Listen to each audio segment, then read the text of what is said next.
अस्सलाम वालेकुम दोस्तों, आज के इस वेलकम टू इंग्लिश सागा। आज के इस वीडियो में हम पास्ट परफेक्ट कंटिन्यूस टेंस सीखने जा रहे हैं। दोस्तों, पास्ट परफेक्ट कंटिन्यूस ज़माना माजी हाल जारी को कहते हैं। ये काफ़ी कंफ्यूजिंग सेंटेंस इसलिए भी होते हैं क्योंकि एक तो माजी का ज़माना और फिर हाल जारी भी।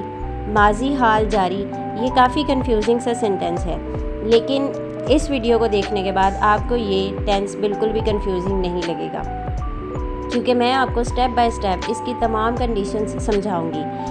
इंग्लिश सागा का मकसद उर्दू रीडर्स को इंग्लिश में प्रोफिशिएंट करना है। जैसे कि हम सब जानते हैं कि English as an international language बहुत ज़्यादा डिमांड रखती है। तो दोस्तों, पास्ट परफेक्ट कंटिन्यूस टेंस यानी ज़माना माजी हाल जारी कौन सा टेंस होता है, चलिए आइए सीखते हैं। ज़माना माजी हाल जारी में दो तरह के टेंसेस इस्तेमाल होते हैं। एक तो ज़माना माजी का होता है और फिर माजी के हाल जारी का, यानी ऐसा काम जो माजी में हुआ होता है। अभी हम इसकी तारीफ़ पढ़ेंगे। इसकी तारीफ़ है, ये ऐसे अमाल की तरफ इशारा करता है जो ज़माना माजी में किसी मखसूस वक्त में शुरू हुए हों और माजी में ही जारी रहने के बाद माजी ही में ख़त्म हो गए हों। यानी ये कोई ऐसा काम होगा, ये दो टेंसेस होंगे जो मिलकर बनेंगे। कोई ऐसा काम होगा जो माजी से रिलेटेड होगा, माजी के किसी टाइम पीरियड में वो शुरू हुआ होगा और माजी ही के किसी टाइम ड्यूरेशन में वो ख़त्म हो चुका होगा।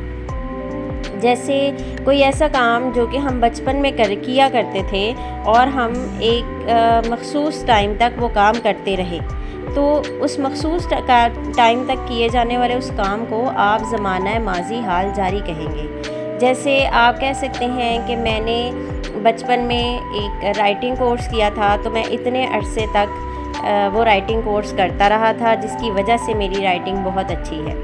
तो ये जो एक्सप्लेनेशन आप किसी को देंगे, ये ज़माना माजी हाल जारी की एक्सप्लेनेशन होगी। दोस्तों, अब आते हैं इसकी पहचान की तरफ, यानी इसकी पहचान क्या है। उर्दू फ़िक्रों के आखिर में ता रहा था, ते रहे थे या ती रही थी वगैरह आता है। 2 दफ़ा ते रहे थे लिखा जा चुका है, आप इस चीज़ को इग्नोर कर सकते हैं। उर्दू फ़िक्रे के आखिर यानी जो उर्दू में फ़िक्रात होंगे वो इन जुमलों पर ख़त्म हो रहे होंगे, तो आप इसको पहचान लेंगे कि ये पास्ट परफेक्ट कंटिन्यूस टेंस है, यानी ज़माना माजी हाल जारी का टेंस है। अब जैसे कि अगर हम इसकी मिसालें भी हम आगे पढ़ेंगे, लेकिन ये कोई ऐसा काम होगा जो ज़माने के माजी के ज़माने के किसी मखसूस टाइम से शुरू हुआ होगा और माजी ही ज़माने के किसी मखसूस टाइम में वो होता रहा होगा और फिर उसी ज़माने में ये ख़त्म हो चुका होगा। जैसे आप कोई क्लास लेती रही थी या आप कोई जमात पढ़ाते रहे थे, यानी आप अपने पास्ट एक्सपीरियंसेस शेयर करते वक्त इन्हीं जुमलों का इख्तिताम करते हैं। तो इन जुमलों को बनाने का तरीका क्या होगा? स्ट्रक्चर, जो कि बहुत इम्पॉर्टेंट है। इंग्लिश टेंसेस में स्ट्रक्चर जो है वो बिल्कुल ऐसी ही हैसियत रखता है जैसे आप मैथ्स पढ़ते हुए कोई फार्मूला लगाते हैं। जैसे फार्मूला गलत होगा तो मैथ्स के क्वेश्चंस गलत हो जाएंगे। बिल्कुल इसी तरह अगर आपका स्ट्रक्चर गलत लगा होगा, आप स्ट्रक्चर याद करके उसको जहन में रख के टेंस नहीं बनाएंगे, तो आपका टेंस और सेंटेंस ख़राब बनेगा, यानी गलत हो जाएगा।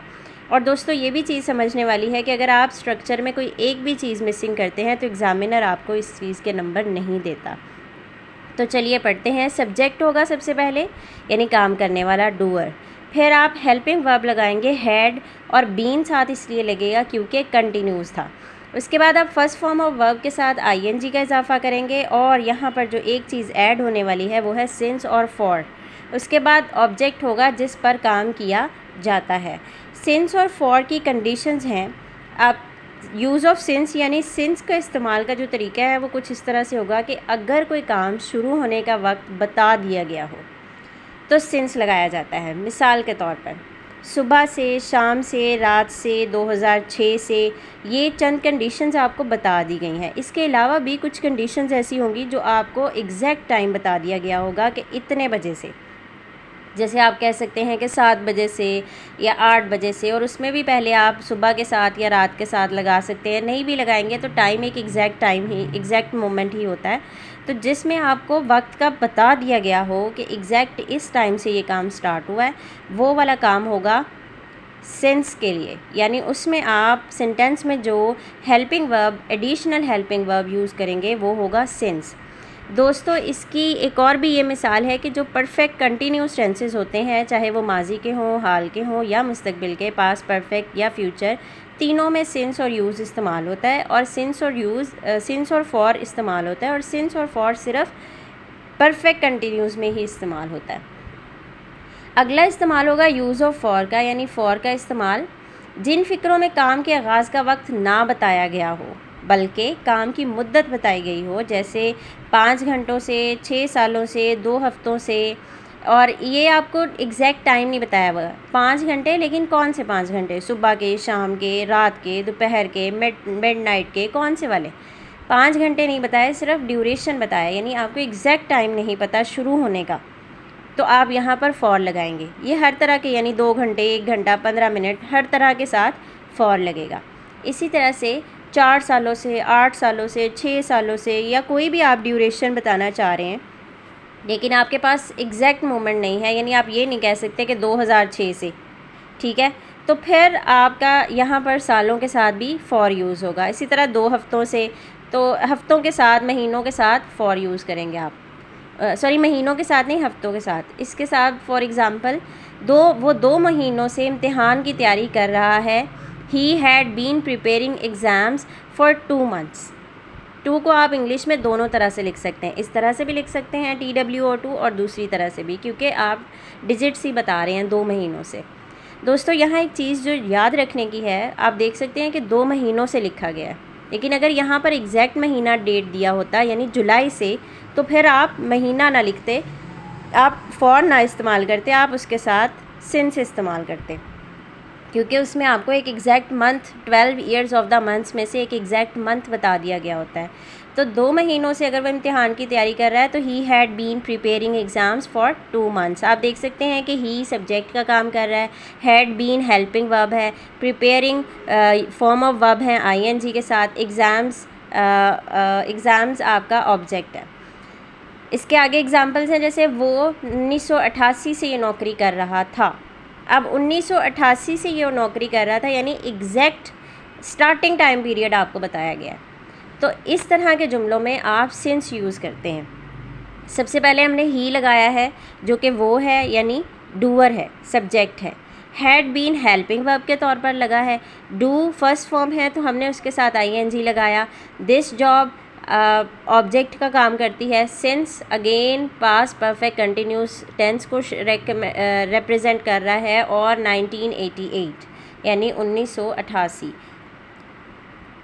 इसमें एक और चीज़ भी याद रखने के काबिल है कि 1988 आपको लिखा है तो आपको 1988 इंग्लिश में लिखने की ज़रूरत नहीं है, यानी काउंटिंग को इंग्लिश में लिखने की ज़रूरत नहीं है। आप मैथमेटिक्स वाली काउंटिंग ही यहाँ पर दोबारा रिपीट कर सकते हैं।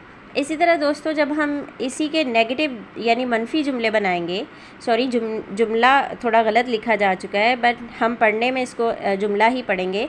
वो 2 महीनों से मेरी बात पर तवज्जो नहीं दे रहे थे, यानी सारा स्ट्रक्चर वही होगा, आप सिर्फ हेल्पिंग वर्ब के साथ नॉट लगा देंगे, जैसे दे हैड नॉट बीन।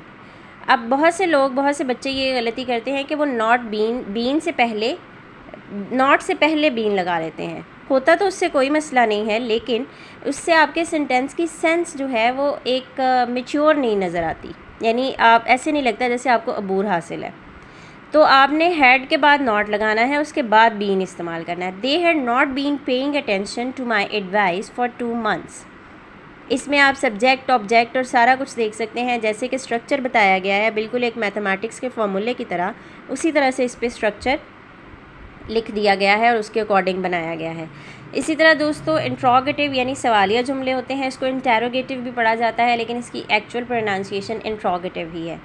क्या तलबा 9 बजे से क्लास ले रहे थे? अब यहाँ पर आप देख सकते हैं कि कब से क्लास ले रहे थे उसका एग्जैक्ट टाइम बताया गया है।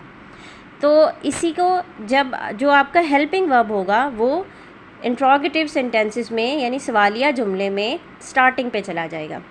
तो सब्जेक्ट से पहले हेल्पिंग वर्ब हो जाएगा, यानी हैड, उसके बाद स्टूडेंट्स, फिर बीन।